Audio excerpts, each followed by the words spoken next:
Crisis Group event in which we'll be discussing the evolution of the security architecture in the Indo-Pacific, and more specifically, how the growing competition between China and the United States is affecting security dynamics in the region. My name's Pierre Prakash. I'm the director of the Asia program at Crisis Group, and I'll be moderating today's conversation, for which we have an excellent panel lined up. I'll introduce our panelists in a minute, but before I do, I just wanted to briefly introduce our organization. For those of you who are not familiar with International Crisis Group, we are a policy-oriented advocacy organization focused on conflict prevention and conflict resolution. We have a network of analysts based around the world, and our research methodology includes speaking to all conflict actors in order to come up with pragmatic and actionable recommendations for those conflict actors geared towards preventing, resolving, and a lot of the time mitigating the impact of conflicts on civilians around the world. I'd now like to introduce our panelists. We first have Ms. Lee Soo-Ann, who's a senior fellow and the coordinator of regional, strategic, and political studies at the Singapore-based ICS Yusof Ishak Institute. My apologies. I'm sure that institute will be familiar to many of you following Southeast Asia. Mr. Mark Lambert, who was until recently the China coordinator and deputy assistant secretary in the Bureau of East Asia and Pacific Affairs at the US State Department, and therefore has extensive experience in dealing with US policy in much of Asia. Dr. Huang Lei-Tu, the Asia Program's Deputy Director at International Crisis Group, who has extensive background on Asian geopolitics with a particular focus on Southeast Asia. And last but not least, Ali Wine, Senior Research and Advocacy Advisor on US-China relations in International Crisis Group's US program. So we have about an hour ahead of us. Start with discussion with the panelists, which I'll moderate for about 35 minutes, and then we'll open the floor for a Q&A session with the audience. If you want to ask a question, please do so by typing it in the QA box at the bottom of your screen. And please mention your name and affiliation when you do so, if possible. And I just want to highlight, you can ask questions throughout the session. You don't need to wait until the end of the panel to do so. And before we start, please note this event will be recorded and live streamed on Crisis Group's YouTube channel. Now let's dive in. We at Crisis Group have actually just published a report titled Asia in Flux, the US, China, and the Search for a New Equilibrium, which is actually the opening piece of a series of reports we'll be publishing in coming months, looking at how various countries in the region, particularly US allies, are reevaluating their defense requirements and shifting their defense postures. And the objective of this research is not just to document these evolutions, but also to try to identify or better understand what is driving these shifts we are currently witnessing in many parts of this region. And this first report sort of sets the scene by looking at some of the common drivers behind this trend, particularly China's growing military capabilities and assertiveness in the region on one side, and on the other, the growing sense that the US may not be as reliable as it used to be in playing its role as the region's security guarantor, so to say, a trend which has been underway for some time, but has arguably deepened in the last few months, given both President Trump's transactional approach to foreign policy, which has some allies in the region a little concerned, and more broadly, I would say, the uncertainties around his administration's policies for the region, since beyond the question of trade and tariffs, President Trump hasn't really turned his attention to Asia just yet. Huang, I'm going to turn to you to kick things off. As I mentioned, we just published this report. Can you quickly run us through the main findings of that research and talk to us about the current state of the US-China military competition and how it's affecting the regional power of balance in Asia? Thank you, Pierre. All right. Well, it is unquestionable by now that the security landscape in the region has been evolving, and there are growing concerns across the region, although not without nuances. And obviously, we are hoping to highlight these nuances in the upcoming series. But there are certain commonalities that can be detected, and the trend of strengthening deterrence and military upgrade across the region, especially among the US treaty allies, but also some of the partners in the region, is the apparent trend. Obviously, there are, and this is going to be focus of the series as Pierre introduced.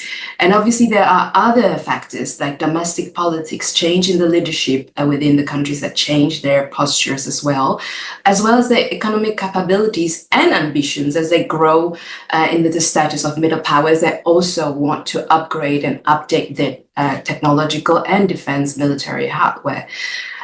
So we have been thinking about those issues for quite some time, even before the return of President Trump to the office, and which obviously instilled further uncertainties. But this collective project, this series, has been in the making for a long time, as we detected those trends already happening across Indo-Pacific. And this series will involve a number of our experts. This report particularly already involves some of our former and current experts as well. So the release of this first report really marks what we call a new era, an era where unpredictability in global geopolitics is the new normal. The first report sets out the current state of great power competition, especially focusing on the military and security aspect of US-China relations and what that means for the region. So first, we highlighted the leap in China's military capability and progress in many domains that now are able to rival the world's most powerful military, which is the United States. So in fact, in some aspect, China arguably already exceeded the United States, for example, in the naval power, when it comes to number of ships, at least. Its missiles can now temporarily shut down US bases in the region or block US aircraft carriers from entering China's neo seas, move to impede US freedom to maneuver, and complicate, actually, US decision-making in the event of war. Improvements that China in space and cyber and nuclear capabilities had made would make it difficult for the United States and its allies to fight and win a war in the region, and certainly raises the cost considering to getting into one. China's military spending in the recent decade really skyrocketed. Currently, China's military spending alone exceeds 22 other Asian nations altogether. But it's still dwarfed by US military spending, which is the world's largest by far. Under President Trump's first term, the US adopted the free and open Indo-Pacific strategy, aiming at supporting international rules-based order, but rejecting any revisionist attempt to alter that order by force. And so China was recognized as a peer and strategic competitor. Under the Biden administration, the US invested more in collective deterrence, strengthening partners and allies' capabilities, and expanded so-called lattice work in the Indo-Pacific, where minilateral, multilateral, and plurilateral strategic cooperation initiative multiplied alongside with those bilateral alliance commitments. But military posture is only part of the story in our report. The report goes in depth in interpreting the changing intentions both in China and Washington and US. China has tended to use that military might to press on neighboring countries, especially in the disputed areas. So at times we saw violation of international law, we see increased military activities and exercises. Some even refer to them as rehearsals of military operations in the Taiwan Strait, incursion in air, space and territorial waters, or even disruption of natural exploitation of resources in the exclusive economic zones in the South China Sea, for example. So we see a trend of danger, of becoming a more dangerous contested region, and that raises the probability of unintended accidents and incidents that may further escalate. And so the return of President Trump and his America First foreign policy has been a source of anxiety for many allies and partners in the region, including Asia. I won't go into the details because the rest of the panel will unpack that. But for Asia, it's mildly perhaps reassuring because it's not on top of the list of his attention. But at the same time, there are risks like eroding trust among the allies or confusing partners simply, or even emboldening China's ambition. So there are a number of implications that we can unpack in the discussion. But I wanted to wrap up this session, this point by saying that the Indo-Pacific allies, especially Japan, South Korea, Philippines, and Australia, which this series will focus on, but also a number of other partners would find themselves in a very vulnerable position where security threats are growing, but security reassurance is under question. So we are reckoning with happening. There is a reckoning happening among the allies and partners in the region to update their defense policies, to upgrade their capabilities, to invest more in acquisition and production. And ultimately, all of that will contribute to the reshaping of the regional security architecture. I'll leave it here and looking forward to further discussion with you. Thanks, Wong. And indeed, as you pointed out, I mean, this is something that's very much in flux at the moment. And we see these countries, various countries that you just touched upon and others as well, recalibrating, and some are longer term trends and some are actually also shaping up as we speak. I'm going to turn to Sue-Ann. Thank you for joining us, Sue-Ann from Singapore. As I mentioned, you're affiliated with the Institute of Southeast Asian Studies, or ICES, and in the 2025 edition of the flagship ICES regional survey, which tracks the region's mood on a series of issues, the top geopolitical concern for the whole Southeast Asia region was aggressive behavior in the South China Sea. And while I think China is not specifically mentioned in the answer there, I think that clearly points to China's gray zone activities in the South China Sea, particularly close to the Philippines, but in other places as well. Can you lay out for us briefly how China's increased military activities and assertiveness affect the views in the region on the questions of peace and security broadly? Sure. Thanks for having me, Pierre. And good morning and evening to everyone. So to that question, I think the reason why, excuse me again for my throat, the reason why the South China Sea issue has become, again, the top geopolitical concern is really because of concerns that this issue has now become a proxy issue for the US-China contestation in the region. And that this could trigger a broader US-China conflict that could drag in the rest of the Southeast Asian countries into that conflict. The South China Sea issue, as we know, is a long-standing brewing issue with skirmishes all across the years. But why is it now the top issue? It's really because I think of it's a proxy issue for the US-China competition. The Chinese themselves see it this way. And those of us watching the issue would already notice and would know that the approach to the Philippines as a claimant state and all of the skirmishes that you see in the region, Scarborough Shoal and all of that, is very different from the approaches taken to Vietnam or even Malaysia. Vietnam has been quietly building stuff on their sort of like reefs and doing reclamation, but not a lot of Chinese pushback on that in the way that you sort of see the China-Philippines skirmishes grabbing the headlines. So I think really the way the Chinese see it is that the Philippines has been emboldened by the US or is drawing in the US in a way that is provocative and destabilizes the region. And maybe at this point, it may be useful for me to just make some broader points about how the region generally sees the US-China strategic dynamic, right? And I like to think of it as it's a little bit like that Goldilocks dilemma. the region has traditionally wanted to see a sweet spot between the US-China striking some sort of a grand bargain that could potentially undermine or trade off the region's security concerns. So that's on one end, right? We fear that grand bargain that would marginalize regional interests and perhaps undermine regional agency, versus on the other end of the spectrum, if things get too hot and there's a conflict that breaks out and everyone gets dragged in. And so traditionally, people are wanting that sweet spot.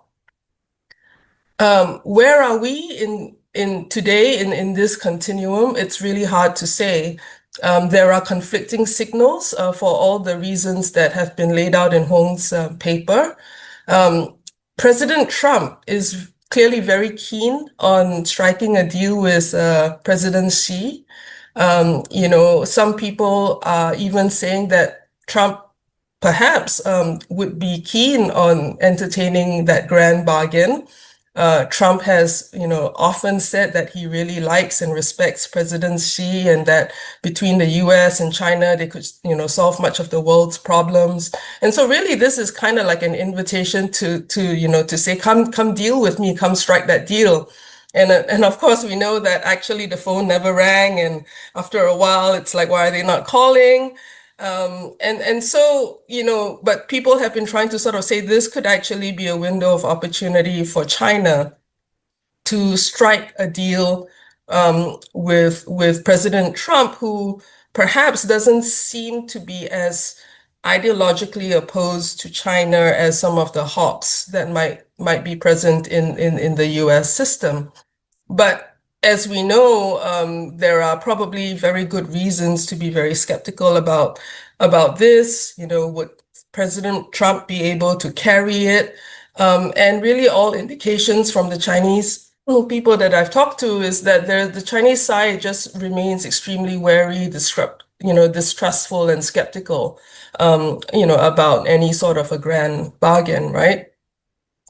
And so what are we dealing with in the region? I think we may actually be dealing, therefore, with almost the worst of both scenarios.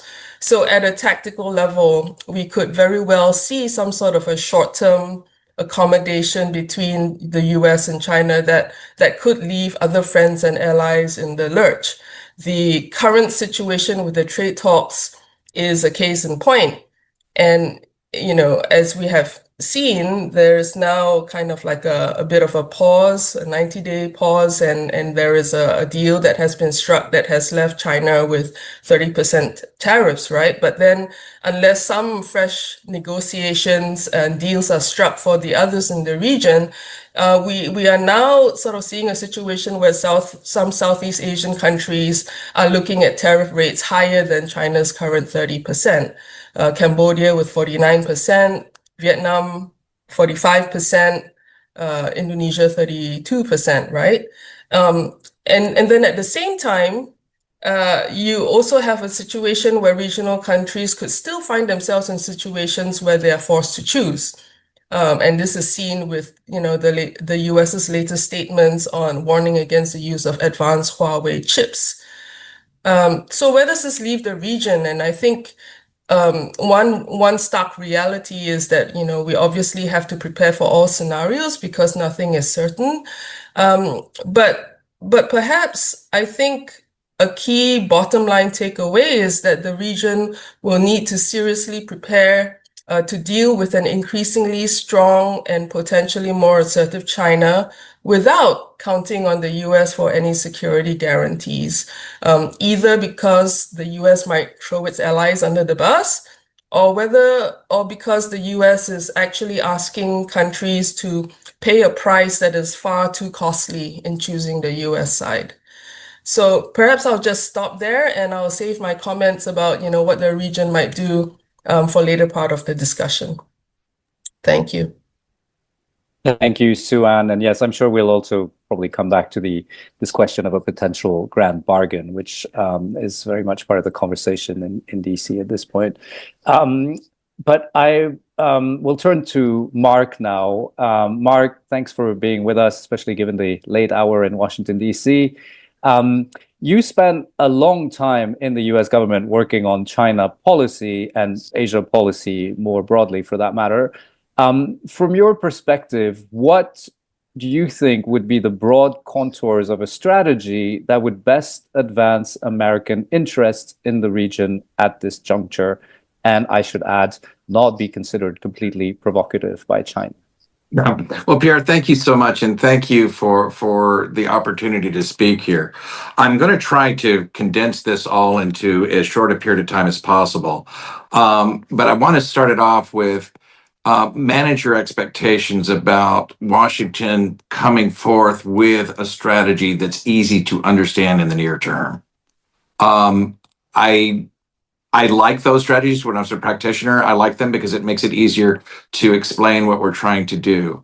But I'm not seeing any indication that that's going to be laid out. But if it were laid out, I think it should be composed of 9 components. So let me go through those. First of all, the strategy should be an Indo-Pacific strategy into which you put a China strategy, not the other way around. And the Chinese like you to think, going back to Sue-Ann's point about a grand bargain, a G2, that type of thing.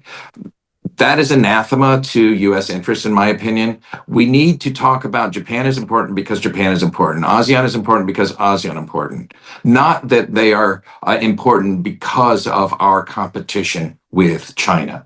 And that ideally we could distill down a strategy that would say, the United States relationship with China is characterized by competition across the board, but we are committed to handling that competition in a safe way so that we can share the planet with the PRC. Second part of the strategy would be we have to start with allies. And this is something that I think a lot of international relations practitioners fail to glom onto. The United States has 7 treaty allies around the world. 5 are in Asia. So Japan, Korea, Australia, the Philippines, Thailand, NATO, which of course is many countries, and the one everyone forgets is the Rio Pact. But I think as we've seen through the last few years, building up the capacity of those alliances is in America's national interest. So you look at what's happened in recent years of the rapprochement between Japan and Korea that culminated in the Camp David Agreement. Hopefully that continues and the Trump administration embraces that. I think Washington got a little bit fortunate that President Marcos in the Philippines was much more open to improving the relationship with the United States, and that we were nimble enough to respond to that. Hopefully that continues. I look at Australia, and particularly with AUKUS. AUKUS Pillar 1 gets a lot of attention because of the focus on attack submarines, but Pillar 2 and the potential of doing joint development of defense items that will include a number of countries in the Asia-Pacific region is very exciting. Thailand, now that it's come out of military rule, and you know this better than I do, Pierre, you're living there, that is a treaty ally of the United States. We have to mend some fences there.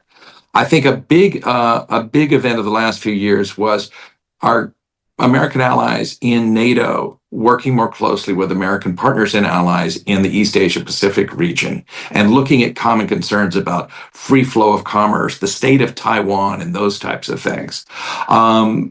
So that's where we have to start. But then you expand that from a Washington standpoint, go beyond the allies and talk about your other key partners in the region. And among these, in no particular order, I would include Taiwan, the Pacific Island countries, Mongolia, Vietnam, Singapore, India, all of whom we've had a very deep discussion about China policy in recent years.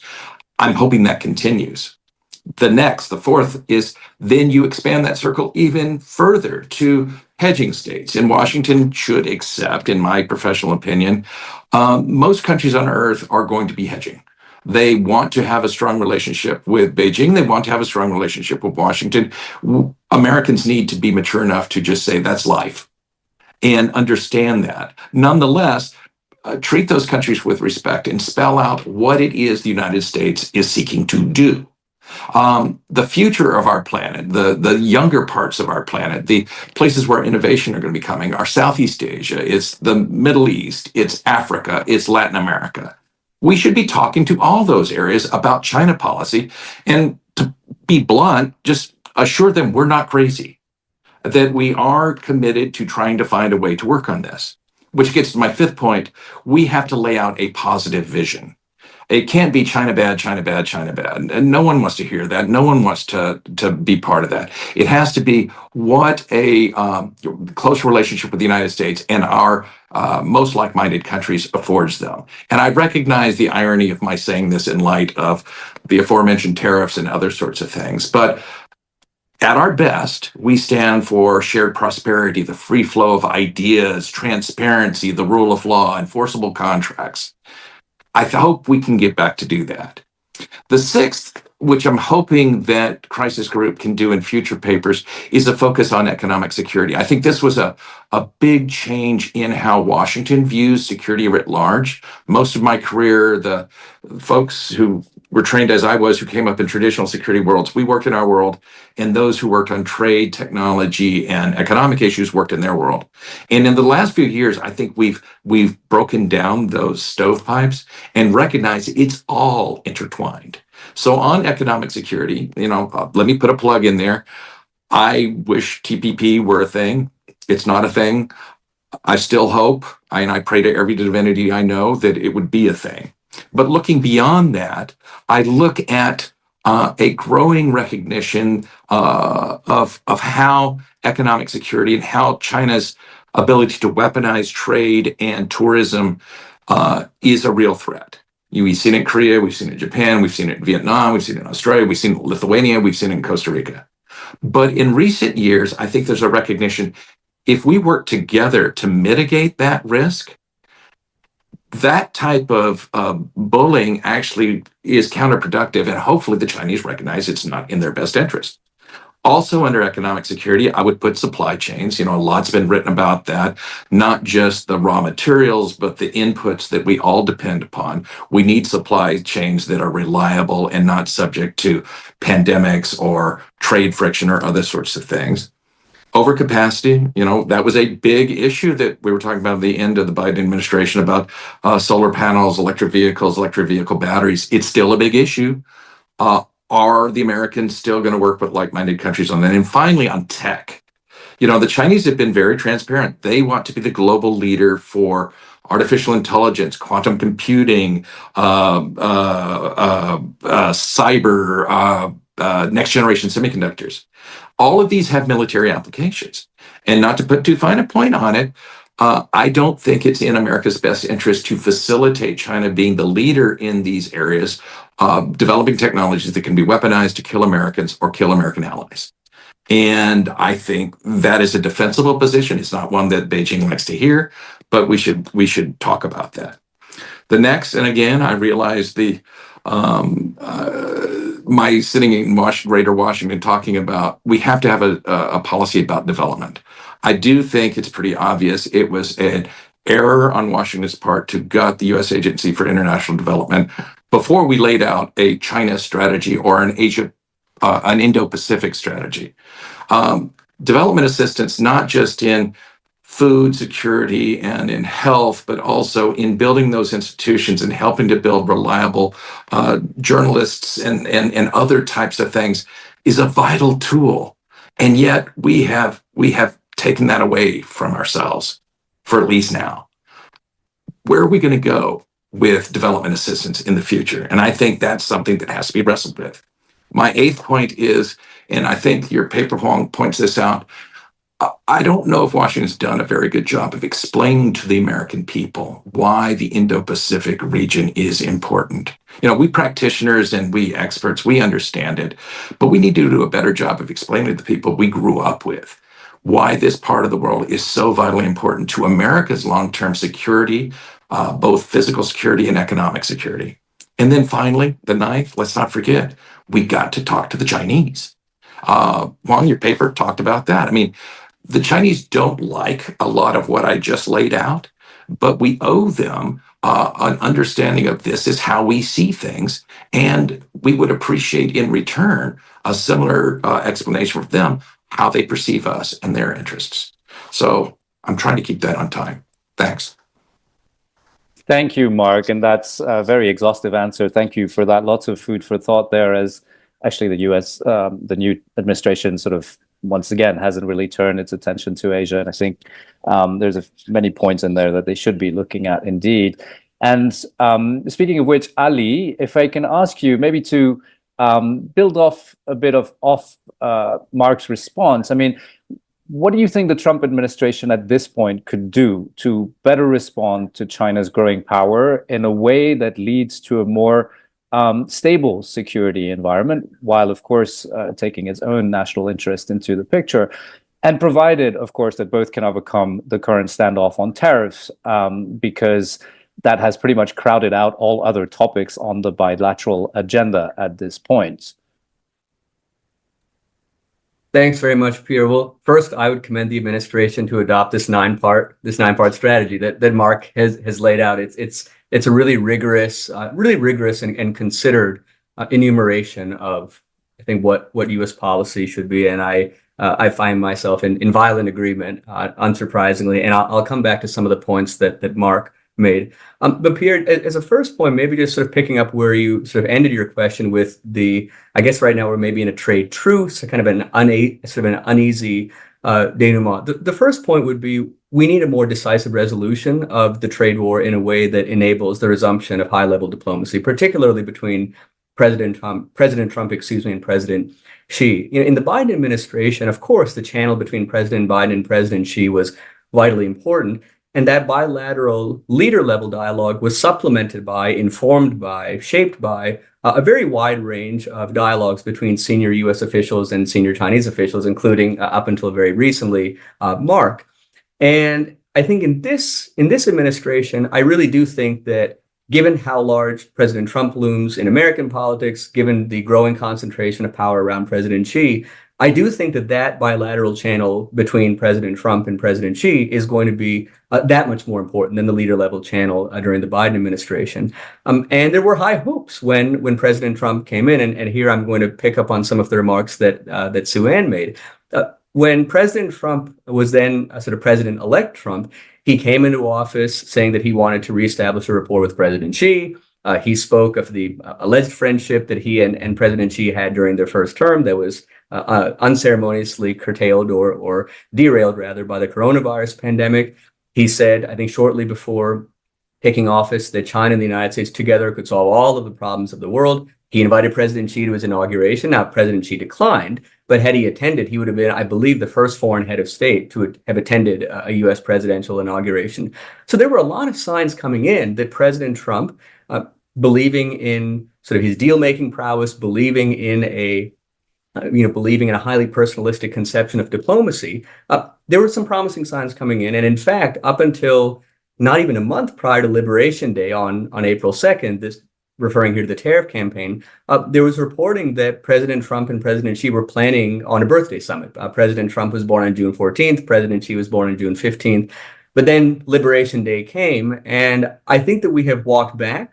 We've walked back from what seemed to be this kind of uncontrolled escalatory spiral in the realm of trade, just stratospherically high levels of tariffs on both sides. And kudos really to the U.S. Treasury Secretary, the U.S. Trade Representative, and the Chinese delegation. I think that they made some good progress in Geneva earlier this month. But as I said, it doesn't feel like a definitive resolution. And my concern is that until and unless there is more of a ratcheting down, it's not clear to me that President Trump and President Xi will be able to talk again. And both of them are proud leaders. Neither one of them will want to intimate that he is back down to the other. So we still are in this kind of uneasy period. So all the way saying the first point would be, Pierre, where you sort of left off your question, turning what is now kind of an uneasy trade truce into a more definitive resolution to pave the way for resuming a high-level diplomacy, number one. Number two, and I think here again, I'll sort of echo some of the points that Sue Ann and Mark have already made and Huang has made as well. I think we need to see a greater cohesiveness of messaging, rather, between President Trump and at least some of his senior advisors. I think that one of the reasons why China might be sensing a window of opportunity to probe or at least test U.S. resolve, maybe test the integrity and the strength of some of America's alliances and partnerships in Asia, is because of that discrepancy between where the president seems to be on alliances and partnerships and where some of his senior advisors are. So If you look at the Secretary of State, also the Interim National Security Advisor, Marco Rubio, if you look at the Secretary of Defense, Pete Hegseth, they're saying the right words. They are issuing, I think, assurances that are welcome in Asia about that the United States believes that its alliances and partnerships are sacrosanct, its partnership with Taiwan, its alliance with the Philippines. And of course, those messages are welcome. The difficulty is that given how large President Trump looms, if the president himself is casting doubt on those alliances and partnerships, that discrepancy, of course, is going to inform how Asian allies and partners think. And I think that it's notable, even more so this time around than during President Trump's first term, his view of alliances and partnerships, not as strategic assets, but as economic encumbrances. I think that view has really come into even sharper relief. When he talks about Japan, when he talks about South Korea, he says, what do they do for us? We do a lot for them. What do they really do for us? When it comes to Taiwan, which is obviously, as Mark knows, all too well, given his time in the U.S. government, that is the principal flashpoint between the United States and China. And despite the assurances that Secretary Rubio, Secretary Hegseth, and others have offered about Taiwan, President Trump has made pretty clear that he views Taiwan principally in terms of its chip industry rather than in terms of its security. And he notably made a comment recently when TSMC committed or announced that it was going to invest an additional $100 billion in the United States. There was a reporter attending the announcement. He said, well, President Trump, if China were to attack Taiwan, how would you respond? And he famously or infamously said, it would be a catastrophic event, but that's why I'm happy that TSMC has made this additional investment, because it would blunt the impact of that really catastrophic outcome on the American military, the American economy. All a way of saying there has to be greater coordination between what the president is saying about alliances and partnerships, about America's role in the region, and what his senior advisors are saying. And the third and final point I'll make, Pierre, is really to pick up on, I think, a very critical point, maybe sort of blending points 5 and points 9 of Mark's 9-part strategy for China policy. You really can't overstate the importance of a positive vision, of an affirmative vision, the importance of dialogue with China. And I think importantly, since we are the International Crisis Group, we talk about mitigating crises, we talk about opening channels of communication. There's a tendency sometimes in Washington to frame dialogue with Beijing as an act of weakness, a concession. I think it's just prudential behavior that responsible adult countries engage in. We're not talking as an act of charity. We're talking to clarify intentions. We're talking to avoid inadvertent escalations. And then just to close with really just to underscore the point that Mark made about a positive vision or an affirmative vision, I think it's important for the United States to transition away from a policy that can seem China dictated to one that's China informed. And when we engage with allies and partners, rather than having an opening salvo about how we collectively mobilize against China, have a conversation that begins with just shared affirmative purposes. What is it that we can collectively do together to enhance regional security, to manage transnational challenges? Now, of course, China will come up as part of the conversation, as it should, but the opening salvo should be positive sum. What can we collectively do together, rather than articulating as a first principle what it is we stand against? Thank you, Ali. And actually, on that, I want to encourage, the audience to please start sending in your questions if you have any. We'll turn to the Q&A very shortly. But maybe, Mark, to just follow up on what Ali just said. I mean, we're talking about, you emphasize the need to simply talk to China, and that is happening on trade right now, but not much beyond that. But I want to ask you, I mean, we at Crisis Group, of course, look at, conflict risks. And can I ask you, in your experience, what types of channels have historically been most effective in clarifying intentions? Because that's obviously quite central to potential, problems arising from this region, from misinterpretations, really. In clarifying intentions and diffusing potential crises, what do you think is the most efficient way in once again, a context when full-on dialogue is not exactly on the table at this point? I think having the ability for a senior person who speaks for the Chinese leader and the American leader to regularly, quietly talk to each other is vitally important. And over the course of our relationship with the PRC, we've had that. It's often been the National Security Advisor, sometimes the Secretary of State. In China right now, that individual is Wang Yi for both. But also that if you come up with an arrangement there, then you can designate other subject matter experts. For instance, I think it's significant that after the San Francisco summit, there was an arrangement to have working level talks about the need to avoid our ships bumping into each other, our planes bumping into each other. There have been a lot of near misses. And then since November 2023, there have been zero between the United States and the PRC. There have been some others with other countries, but it starts at the top. And that's why I'm of two minds about a President Trump, President Xi channel. Unconventional though it is, the President of the United States is the busiest person on earth. He's not going to be able to dedicate the time that would be necessary to keep up that more regular contact.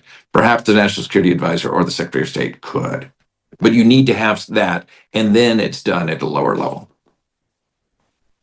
All right, interesting. And yeah, I mean, under the Biden administration, actually, that channel started to be resurrected with Jake Sullivan having this sort of one-to-one with Wang Yi in various capitals around the world, which served as sort of a back channel, but it was semi-official at the same time, and that was quite a useful channel to use.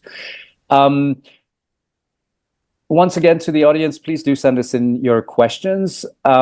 Maybe I see time is running, so I will run a bit quickly, but maybe Huang, if I can turn back to you for a second. One of the issues that's highlighted in the report is that neither the US or China is particularly explicit about what their respective sort of end game is in terms of military modernization in this region. Can you expand a bit on that aspect of things and why it's problematic in a sense, and what this lack of clarity rather implies in terms of conflict risks in this region? Thanks, Pierre. Yes, I think China is a little bit more clear in a way that it consistently highlights and layouts actually goals for military modernization and certain thresholds, 2027, 2035, up to 2047, marking its 100th anniversary. And most recently, just mid-May, they issued a new defense white paper reiterating those goals. But at the same time, China also, what China underscores is win-win, community of common destiny, a positive, that's exactly what US is not doing right now, which is positive goals, what both Mark and Ali referred to.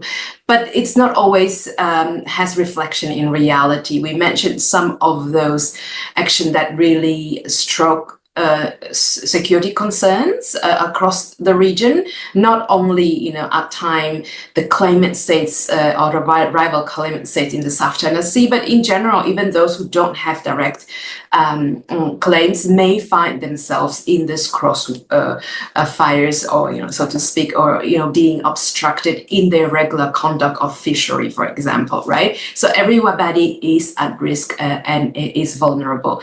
At the same time, the United States strategy, as we already emphasized several times, there isn't one now. We are running on assumption that the competition is still on, or the basic fundamental principles of what was the free and open Indo-Pacific strategies under previous administration will be carried out. But we don't know that for certain. And there are certain weaknesses already there, as Mark pointed out, insufficiently highlighting the role of Asia rather than just for competition with China, for example.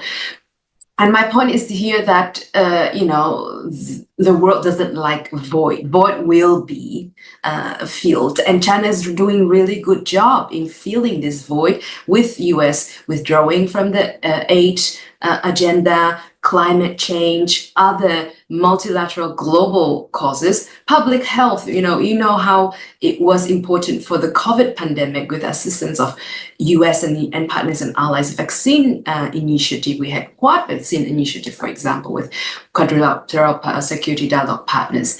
US still plays an enormously important role globally, whether it is reluctant or not. And we saw it, even though this series will not necessarily focus on the South Asia security environment, but we saw just in May how important the US role was there to mediate what could be a very, very dangerous conflict between the two nuclear-powered neighbors, India and Pakistan, and US role was really immensely important in de-escalating that. So I think that those nuances, there's either lay out strategies that not necessarily have coverage in the reality, or lack of strategy layout leaves too much room for interpretation that keeps neighbors, China's neighbors or US partners and allies on foot, really anxious about constantly trying to interpret and understand the intentions of both major powers and most powerful powers in the region, and the fact that they don't speak to each other sufficiently enough, create even more space for misinterpretation, miscommunication, and that well enough can add to the spiraling effect of security dilemma. So this is something that we highlight in the report that may contribute to further escalation because of that anxiety, because of misunderstanding and misinterpretation of intentions, but not necessarily that it will be an outright conflict. I think one thing we can agree now on is that neither US nor China nor anyone in the region is interested in an outright war. And I think that should be the baseline to start all the conversations to maintain that stability. All right, thank you, Wong. I see time is running. I do want us to turn to questions from the audience, which are starting to come in. We have this question, which I wanted to put to the panel. We've heard the US Defense and Treasury Secretaries say America first doesn't mean America alone. In the absence of clearly articulated Asia policy, how can we best interpret this? Does the administration lean more prioritizer or restrainer? So, of course, this is a big question for all the allies in the region. I don't know who wants to take this. Maybe Mark or Ali as well, if you want to comment on that, and the others should feel free to as well. Mark first. Yeah, Pierre. So I took comfort in the fact that Defense Secretary Hegseth went to Tokyo and Seoul on his first trip. That's as it should be, and implying that we will honor our treaty commitments, that's very, very important. And when the Secretary of the Treasury says the same thing, that we will work with our partners, that's vitally important. We had a similar dynamic, I think, in the first Trump administration. Matt Pottinger said some very good things. But again, there's one voice that matters. And you need to have the president underscoring this. Otherwise, there will be doubt, and there will be people in Beijing and elsewhere whispering in the ears, well, the Americans aren't sincere. Yeah, Pierre, just to echo, completely, or underscore completely what Mark said, I don't think that you can overstate, the importance of that discrepancy. And again, we saw this dynamic during the first Trump administration. And so, when you talk to folks and say, well, let's reflect on sort of the first Trump administration's China policy. If you look at, say, the national security strategy that was published in late 2017, the national defense strategy that was published in 2018, if you look at various statements that then Secretary of State Mike Pompeo made and others, there was, again, a discussion of a return to sort of a period of great power competition. Xi Jinping, in the characterizations of certain officials, he has, pretensions to global dominance. He's sort of enthralled to this Marxist-Leninist ideology. This is a global competition. It's highly ideological. And then you saw, President Trump seemingly taking a quite different tack, referring to President Xi as a good friend, adopting a rather narrow sort of conception of strategic competition. And I think here, again, granted, it's a different sort of roster of senior officials, but I think that dynamic or that tension that Mark was getting at is very much already in evidence. And so, again, we have statements from the Secretary of Defense, from the Secretary of State, now dual-hatted as international security advisor. But as Mark said, it really is the president's voice that matters, not only matters the most, but I would argue matters even more decisively this time around than it did during the first administration. And my sense, just to elaborate a little bit more, is you have competing camps. And I think I've seen different sort of breakdowns or different taxonomies of the emerging camps within the administration, but I'll just talk about a few of them. I think if I were to sort of identify them, so I'll leave President Trump to the side for just a minute, but Take, say, the Secretary of State, also dual-hatted as the International Security Advisor, Marco Rubio. It's worthwhile actually going back to the testimony that he gave when at his confirmation hearing, and he spent, I believe, most of his time discussing what he believes is the paramount sort of security challenge to the United States, the paramount economic challenge to the United States, what he believes is that posed by China. And Secretary Rubio, I think, envisions strategic competition in literally an existential way. If you go to his testimony, he says, along current trend lines, in his assessment, along current trend lines, conflict between the United States and China over Taiwan is likely by the end of this decade. Along current trend lines, if the United States doesn't do more to excise China from its supply chains, within a decade, the ability of Americans to purchase and access vital commodities will be basically at the behest of China. In Secretary Rubio's conception, competition, it is global, it is highly ideological, and it really is zero-sum. There will be a winner, there will be a loser. So that's, I think, Secretary Rubio embodies or is a representative of maybe one camp. I think a second camp, perhaps somewhere between kind of the existentialist camp and perhaps where President Trump is, I would put here the Vice President, J.D. Vance, and the recently confirmed Undersecretary of Defense for Policy, Bridge Colby. And I think that the two of them, one of their starting premises is that the United States relatively just doesn't command the influence that it did 20 years ago, 30 years ago, and therefore, by virtue of necessity, the United States has to be more exacting in its strategic priorities. It needs to focus much more on China. It needs to focus much more on competing with China in Asia rather than trying to compete with China globally. And the two of them argue that America's principal objective has to be the avoidance of great power war, principally over with Taiwan being the most likely recipient. And the two of them argue that, look, if the United States avoids war over Taiwan, if the United States is able to reduce China's role in its supply chains, maybe there's some possibility of a modus vivendi between the United States and China in Asia.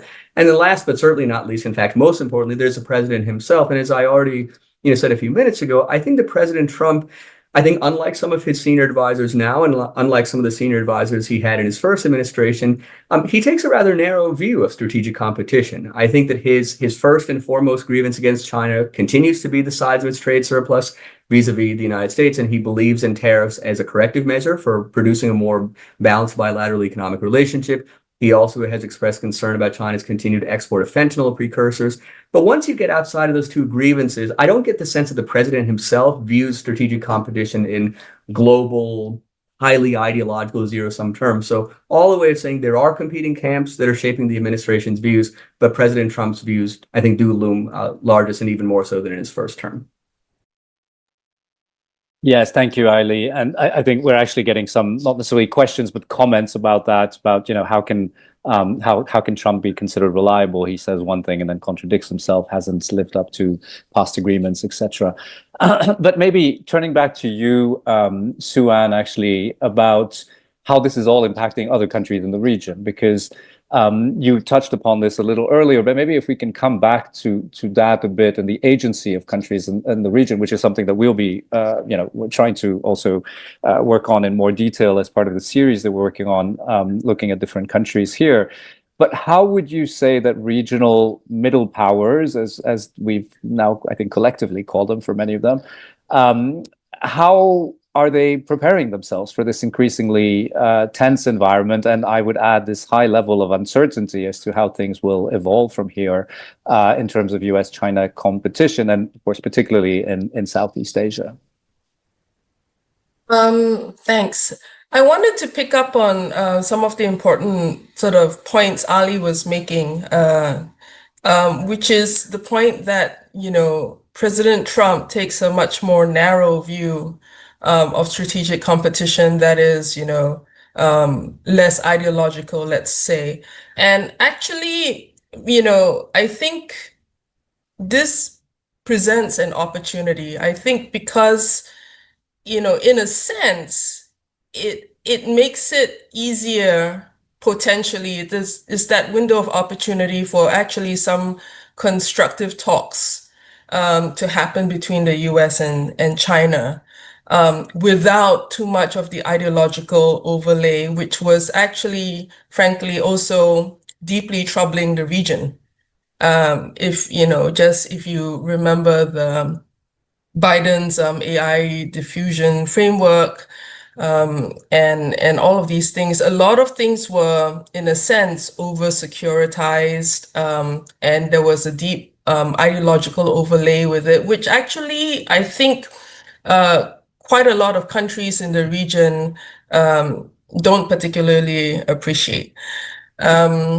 So maybe that's just one point. It's a bit of a contrarian point, but at least certainly from a Chinese perspective, I would sort of say this, presents a tactical window of opportunity to find some sort of off-ramp. And I think the rest of the region, to some extent, should actively try to support that, because the outcome of kind of like uncontrolled conflict, whether in the economic sphere or even on the ground, is worse. So that's one point. So the second point, though, is that we are already seeing the region adjust over the years to this dynamic of US retrenchment. In a sense, you see it consistently in the State of Southeast Asia survey that the perception of China's growing importance as an influential, strategic, political, and economic power looms large. When we ask State of Southeast Asia survey to the ASEAN respondents, consistently over the years, the China is ranked as the more influential strategic, political, and economic power compared to the US. While the reality may be different, the perception is that China is the big power in the region that we all have to deal with. The region isn't particularly comfortable with this idea, right? Because when you see, when we ask the question, if forced to choose, who should ASEAN align with? And you kind of like see that there's been a trend generally still in support of aligning with the US. And we saw a huge drop in the previous couple of years to the point where China was actually marginally more favored. But then this year, the US sort of like has picked China again to be sort of like the more favored power to align with. And this kind of shows that there is still deep regional anxieties about what kind of power China will be. But absent the US, consistency, or, the fact that we just don't know where the US is going for all the reasons that have been discussed, I think what you're going to see over the next few years is that the region will increasingly do things to keep the peace with China, and ensure that the relationship with China stays stable and constructive, and in a sense, life goes on. In a sense, if you wanted to put it in competitive terms, then I would say that, in a sense, China has won, just because the US has removed itself from a lot of the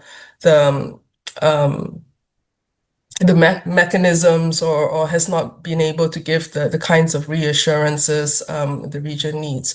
And then separately, I think what we have also started to see is that the region is trying to maintain its sense of agency and control, and you will see much more multi-aligned kind of strategies, seek to join the OECD and BRICS at the same time, where Indonesia is concerned, and do what it can to work with, like-minded countries in smaller areas, whether it's trade, other minilaterals. And what you also see very clearly is a desire to see ASEAN as a region just become more internally resilient and greater integration. And I think the biggest card that the region can play, or has in its favor, is the fact that it's a huge market. It's slated to be the 4th largest economy in 2030. That's a big card that ASEAN as a whole has, I think. And I think, we have seen the region try to do all it can to shore up that resilience and that level of integration, to be able to have some cards to play in this big bargain. So I'll just stop there. Thank you.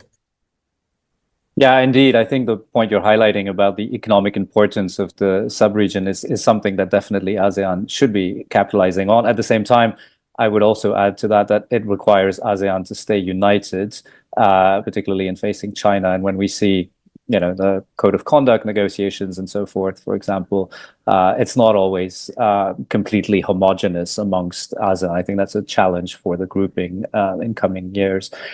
I see time is running. Maybe one last question that has come from the audience, Mr. Ivan Garcia, who's the retired Philippine diplomat, and who asks, there is some welcome continuity in U.S. East Asia, West Pacific policy. I'm adding, I guess, for now. Is the U.S. Asia policy cadre capable of keeping President Trump on track? So this is a question more, are the sort of professional diplomats that run these shows day to day, beyond the debates that you talked about, Ali, particularly with different views at the higher levels of the administration, can we count on the continuity of the diplomatic service and the State Department to at least maintain some stability? And I guess I would address that to Mark, who has a long experience on that field.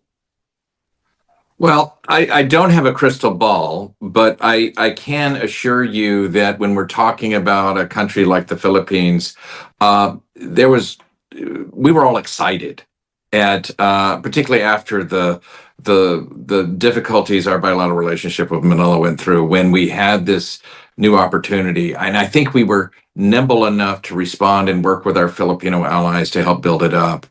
Look, I don't want to soft sell it. It is a time of uncertainty at the State Department. There are a lot of people worried about their own professional futures and other things, but I don't hear anyone saying Asia is not important. I don't hear anyone saying that, when we're looking at the parts of the world where we ought to be cutting back. I'm not hearing that. Now, I could be wrong, but I don't think I am on this. And again, it goes back to what I was saying earlier. The Philippines is important because the Philippines is important. It's not important solely because of the role of China. And as Sue-Ann said, look at the market that ASEAN together is going to be, not just for our generation, but for our children's generation. We've got to think about these things more long term, and I think we will. Will there be some bumps in the road? Perhaps, but this is a very diplomatic way of saying, if I'm in Las Vegas, I'm going to bet that we're still focused on the Philippines and other countries in that neighborhood. All right, thank you, Mark, and that sort of ends, in a sense, on a somewhat positive note, given the level of uncertainty.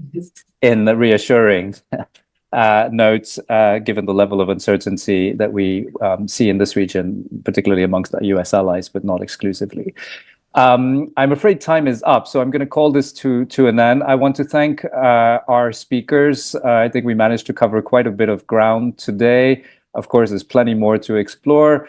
I would actually encourage our audience also to go to our report that we mentioned early on this call, where a lot of the things that we touched upon here are fleshed out in more detail.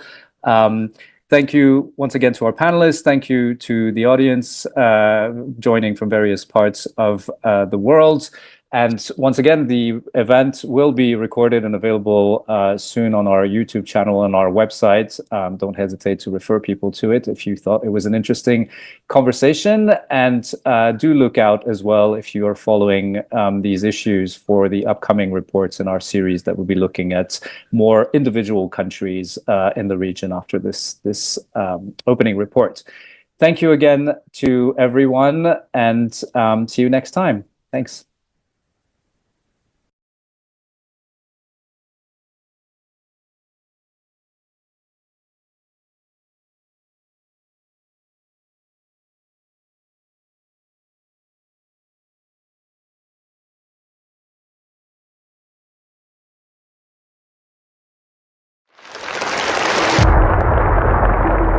These are the 7 most powerful men in China.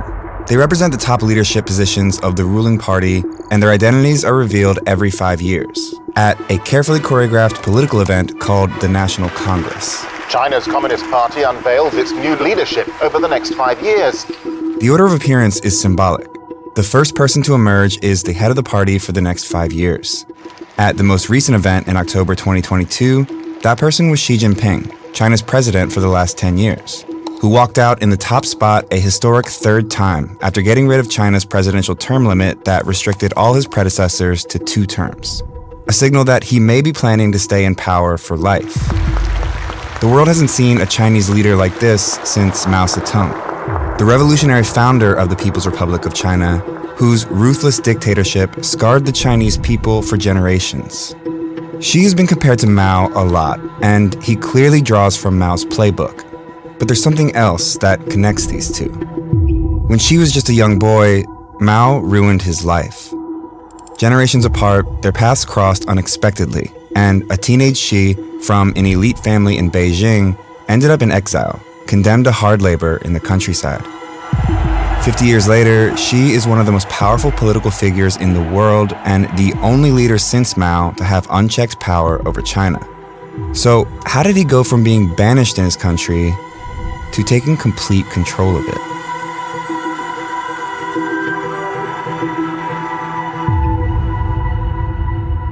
Xi Jinping's connection to Mao formed long before Xi was even born. It goes back to when a bloody civil war was raging in China. A group of radical communist revolutionaries, including Mao,